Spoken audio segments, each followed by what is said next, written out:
प्रयागराज महाकुंभ में रविवार शाम लगी आग में घटनास्थल का मुआयना करने और तथ्यों को खंगालने के लिए फायर सर्विसेज के डीजी अविनाश चंद जी आज महाकुंभ पहुंचे हुए हैं। उन्होंने घटनास्थल का मुआयना किया है। भविष्य में इस तरीके की घटनाएं ना हो और अगर घटनाएं होती हैं तो जल्द से जल्द इसी तरीके से काबू पाया जाए, इसे लेकर के उन्होंने अधिकारियों के साथ बैठक की है, उन्हें जरूरी दिशा निर्देश दिया है। अविनाश जी हमारे साथ हैं, बात करते हैं। सर, आपने घटनास्थल का मुआयना किया, क्या कुछ पाया वहां पर? देखिए, ये घटना संडे 19 तारीख को 4 बजे के आसपास लगी थी और हमारे वहाँ पे फायर टेंडर्स भी मौजूद थे और बहुत सारे लोग वॉच कर रहे थे।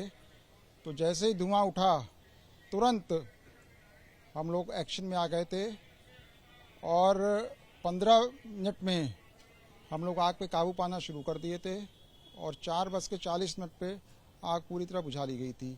इसमें छोटी बड़ी गाड़ियां मिला करके 45 गाड़ियां तुरंत एक्शन में आ गई थी।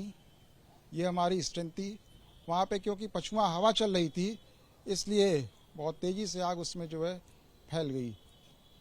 हम आपके माध्यम से सभी श्रद्धालुओं को, तीर्थयात्रियों को, कल्पवासियों को, संत समाज को आश्वस्त करना चाहते हैं कि फायर डिपार्टमेंट ने अचूक सुरक्षा व्यवस्था फायर से संबंधित कर रखा है।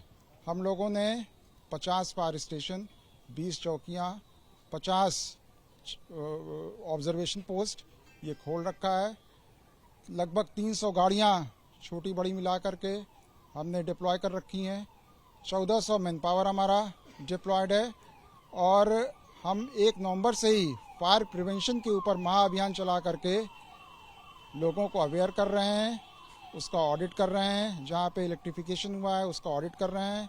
अगर तार कमज़ोर हैं, जर्जर हैं, पुराने हैं, एमसीबी नहीं लगी हुई है, उनको जॉइंट्स को चेक करके उसको ठीक करवा रहे हैं। सर, रविवार की जो घटना है उसमें कोई जांच कमेटी बनाई गई है और कितनी सदस्यीय कमेटी है और कितने दिन में रिपोर्ट मांगी गई है? आप नहीं, ये डीआईजी कुंभ मेला ये इसमें इन्वेस्टिगेट और जांच करवा रहे हैं और इसके क्या कारण है ये छानबीन करने के बाद ही पता लगेगा। लेकिन मोटे तौर पे जो कुंभ मेले में सावधानी बरतनी है सभी कल्पवासियों को, तीर्थयात्रियों को, वो इलेक्ट्रिकल शॉर्ट सर्किट से बरतनी है। तो कई बार देखा गया है एक्सेसिव ठंडक पड़ रही है, लोग blower, heater, immersion rod, electric kettle या फिर सिलेंडर्स का इस्तेमाल जो आईएसआई मार्क नहीं है या जिसमें रेगुलेटर और पाइप स्टैंडर्ड के नहीं है उसका इस्तेमाल करते हैं। सिलेंडर्स को ज़मीन में गाड़ देते हैं या गैस कम होने पर उसको लिटा देते हैं। वो सारा जो है पोटेंशियल थ्रेट है फायर का। हमारे भले ही 50 फायर स्टेशन और 20 चौकियाँ खुली हुई हैं लेकिन हमने 195 पॉइंट्स पे गाड़ियों को अपने डिप्लॉय कर रखा है, क्योंकि हमें पता है कि भीड़ में गाड़ियों के मूवमेंट में दिक्कतें आएंगी। जो जांच रिपोर्ट है वो कब तक आ जाएगी? ये डीआईजी कुंभ मेला ही बता पाएंगे। जो मैग्नीट्यूड हम लोगों ने व्यवस्था कर रखी है उसका आप कंपैरिजन इससे कर सकते हैं कि प्रयागराज जनपद में 9 फायर स्टेशन है और 175 मैन पावर हैं। अगर आप लखनऊ की बात करें तो वहाँ पे 11 फायर स्टेशन है और वहाँ पे 225 मैन पावर है। उसकी तुलना में यहाँ पे 1400 मैन पावर हैं और 50 + 20 70 फायर स्टेशन प्लस चौकियाँ मिलाकर के बनी हुई हैं।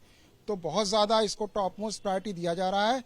रिव्यू करने के बाद अपनी स्ट्रेंथ और जो चैलेंजेस आए उसको भी हमने रिव्यू किया और हम एडिशनल रिसोर्सेज जो है आगे आने वाले मौनी अमावस्या के लिए डिप्लॉय कर रहे हैं, जिसमें 100 मैन पावर एक्स्ट्रा हम दे रहे हैं अपने जनपदों से निकाल करके और 20 वाटर टेंडर और वाटर बाउजर भी हम उसको डिप्लॉय कर रहे हैं कि जिससे हमारा डिसेंट्रलाइज डिप्लॉयमेंट हो। हमारा सूचना तंत्र इतना हम उसको रिफाइंड करके मजबूत कर दिया है कि देखते ही हम लोग जो है इसके पहले कि ICCC से सूचनाएं हमारी गाड़ियां ऑलरेडी मूव कर जा रही हैं। कई बार mock rehearsal DIG Kumbh Mela ने या SDMA ने करवाया और फायर डिपार्टमेंट हमेशा जो है अव्वल आया। हमारे सारे फायर फाइटर्स एक्स्ट्रा। कल वाली जो आग थी उसमें अभी तक कोई वजह समझ में आई कि किस वजह से लगाई गई, जो लगी थी? बता रहा हूँ आपको कि वो इन्वेस्टिगेशन का पार्ट है। इस समय हम स्पेकुलेट नहीं कर सकते। कारण कई सारे हो सकते हैं लेकिन जब तक एविडेंस के साथ कारण ना आ जाए तब तक मेरे स्तर से बताना ठीक नहीं है। तो फिलहाल हम लोग ने इससे लर्निंग लेसन लिया है और हम लोग जो है हर चुनौती के लिए तैयार हैं।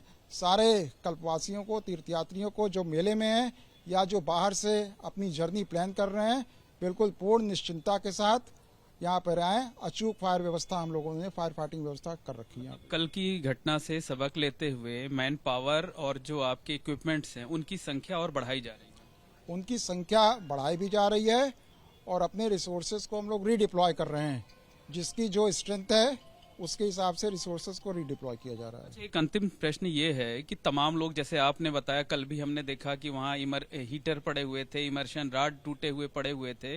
जो लोग मिसयूज कर रहे हैं, ओवर हीटिंग हो जा रही है और आग लग रही है, क्या उनके खिलाफ भी कोई कार्रवाई की जाएगी ताकि लोगों के अंदर एक डर पैदा हो और फिर वो इस तरीके का दुरुपयोग ना करें कि खुद अपनी जिंदगी और दूसरों की जिंदगी खतरे में डालें? इसमें आज शाम को 4 बजे मीटिंग है, जिसमें मेलाधिकारी, ADG Prayagraj zone, DIG Kumbh Mela वैभव कृष्णा जी, एसएसपी साहब, सारे लोग रहेंगे और इस बिंदु पर चर्चा होगी। एक इन्फोर्समेंट टीम बनाने की आवश्यकता है। जो लोग निवेदन पे या हाथ जोड़ने पे नहीं मान रहे हैं तो उनके सामानों को जब्त किया जाना निश्चित तौर पे आवश्यक है। व्यापक हित में कुछ लोगों को अपना निजी हित समर्पित करना पड़ेगा।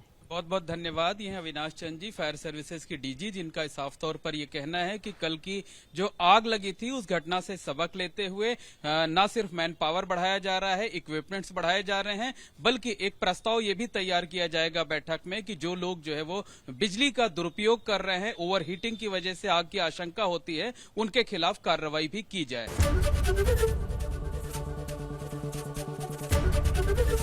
एबीपी गंगा, खबर आपकी, जुबान आपकी।